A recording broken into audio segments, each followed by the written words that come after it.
Olá, sexto ano, como que vocês estão? Espero que todos estejam bem. Nas nossas aulas de ciências, nós temos aprendido sobre o sistema nervoso, informação, coordenação e a ação desse sistema. A gente já está no nosso livro 2 do SAS, aqui no capítulo 7, na página 26. E nas nossas últimas aulas, a gente tem falado sobre a função do sistema nervoso.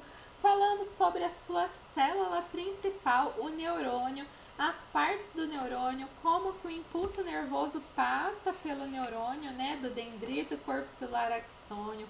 Falamos sobre a sinapse, neurotransmissores e falamos sobre os principais neurotransmissores. E agora chegou a hora da gente falar como que esse sistema nervoso se divide, como que é a organização do sistema nervoso. Vamos falar então como são os órgãos do sistema nervoso e como que ele se organiza dentro da gente, né?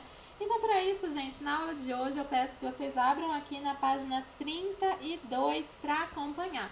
Então, quando a gente fala dos órgãos do sistema nervoso, a gente está falando do encéfalo, que fica aqui no crânio, protegido pelos ossos do crânio, da medula espinhal, que fica aqui dentro dos ossos da vértebra, e dos nervos, que partem aqui, então, do sistema nervoso central. E para facilitar o nosso estudo, a gente divide, então, o sistema nervoso central. O sistema nervoso, perdão, em sistema nervoso central, que fica no centro do seu corpo, e sistema nervoso periférico, que fica na periferia do seu corpo. Ou seja, o sistema nervoso central faz parte, então, o encéfalo, que fica aqui dentro do crânio, e a medula espinhal, que fica aqui dentro das vértebras, e o sistema nervoso periférico fica na periferia. São todos os nervos que estão espalhados pelo seu corpo, partindo do sistema nervoso central.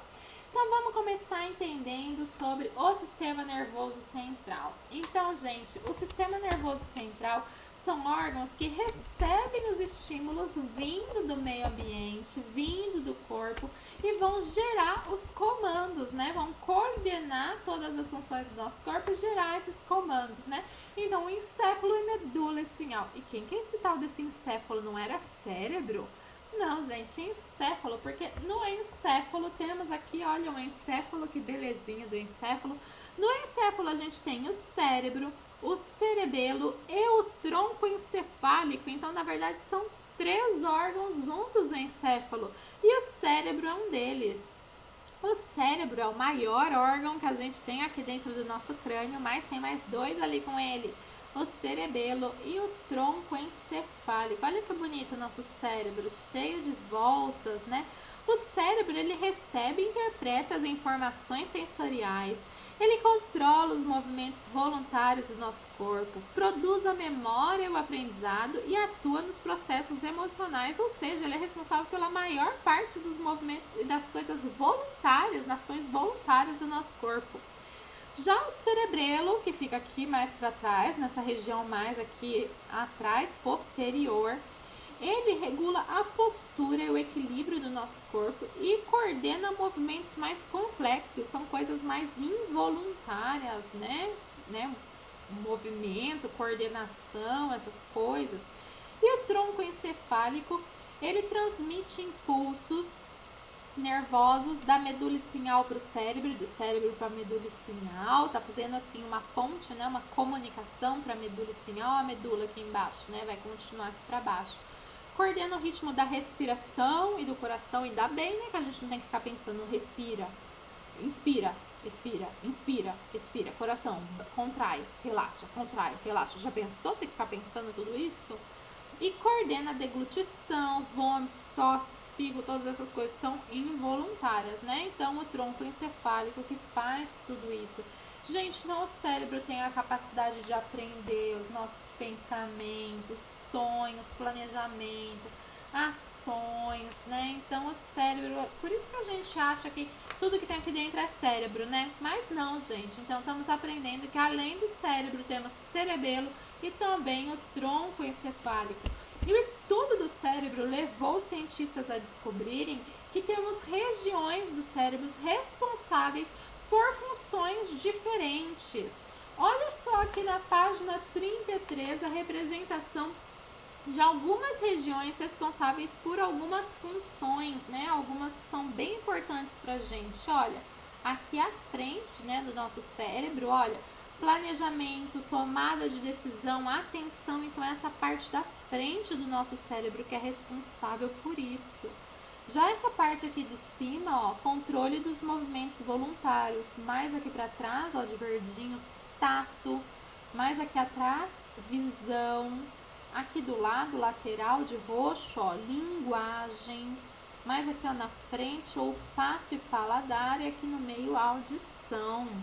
Então, gente, é mais ou menos. Quer dizer, então, que se eu bater alguma dessas regiões, se eu tiver lesão em alguma dessas regiões, ou se acontecer algum acidente vascular, né, que a gente chama alguma hemorragia, alguma coisa, alguma lesão, essas áreas vão ser prejudicadas. Então, se a pessoa, por exemplo, bater aqui atrás, né, da cabeça, ó, a região de trás, ela pode ter a visão prejudicada. Mas pode ser que a pessoa recupere isso, porque o cérebro tem uma propriedade que a gente chama de plasticidade. Olha que nome, plasticidade, parece plástico, né? Que é isso?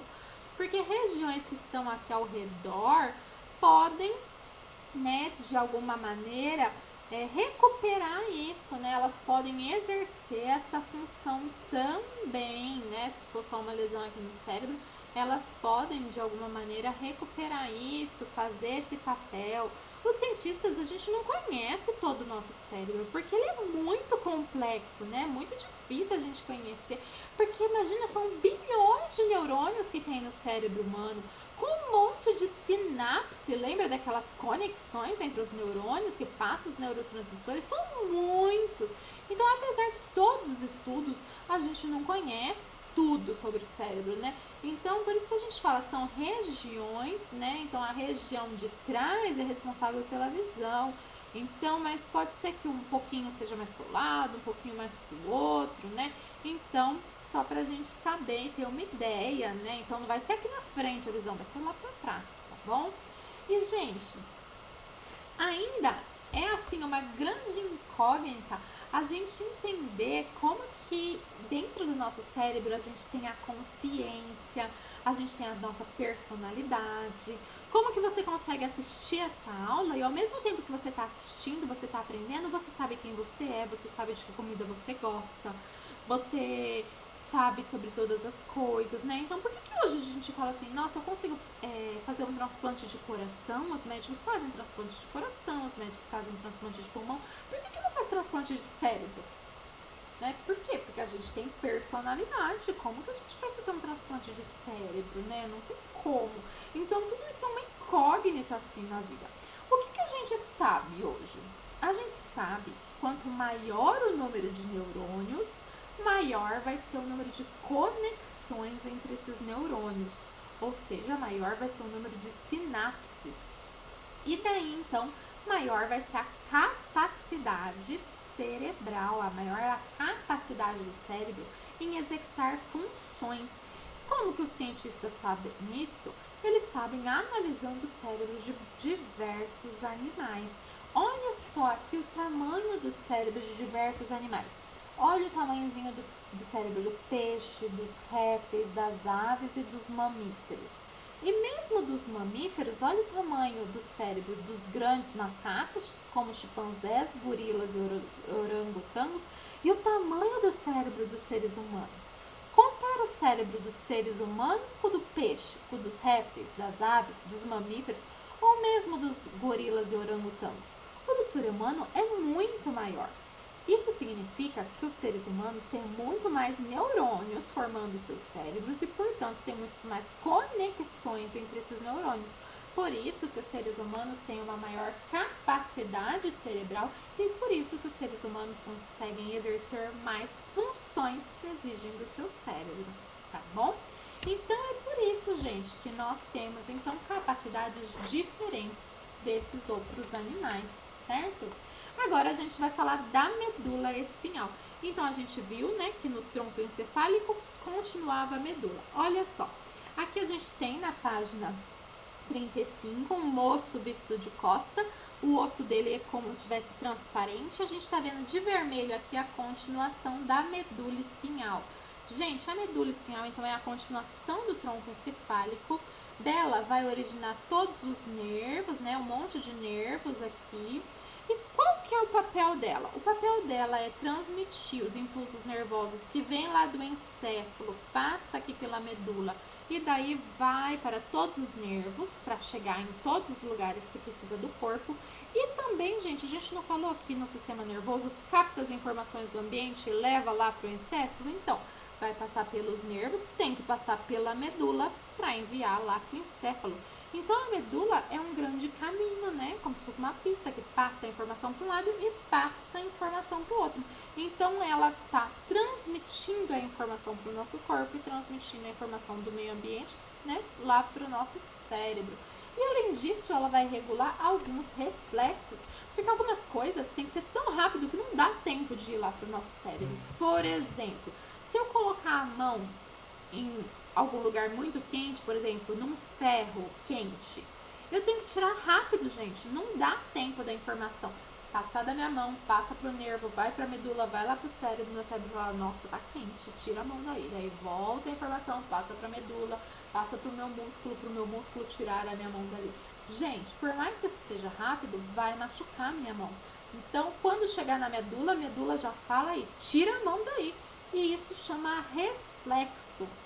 Então, é um movimento rápido e involuntário que serve para me proteger. Então, a gente chama isso de reflexo medular, tá bom? Então, é isso que chama reflexo. São ações muito rápidas e involuntárias a alguns estímulos e elas servem para nos proteger. Agora, a gente vai falar, então, do sistema nervoso periférico, que fica na periferia e são os nervos. Gente, como assim nervos? Os nervos são prolongamentos dos neurônios. Eles são formados pelos dendritos ou pelos axônios. Por que pelos dendritos ou pelos axônios? Porque, ora, eu preciso perceber o meio ambiente, e daí lembra que o dendrito é que recebe o impulso nervoso? Então, eu estou percebendo o ambiente, transformando esse impulso nervoso e levando lá para o meu cérebro. Então, esse nervo precisa ser feito de dendrito, né? O dendrito que recebe o impulso nervoso. Então, por exemplo, alguém me chamou. Então, eu estou escutando o estímulo. Então, precisa ser dendrito para receber isso, passar pelo nervo para chegar lá no meu sistema nervoso central. E daí, gente, ok, eu escutei. Agora eu vou ter que responder. Alguém chamou meu nome, eu vou ter que responder. Para responder, o meu cérebro, o sistema nervoso central, interpretou e ele vai dar uma resposta. Para eu responder, eu preciso mexer a minha boca. Então, ele vai passar essa resposta, vai passar pelo nervo. Então, quando a informação está indo embora, ela não passa dendrito, corpo celular, axônio.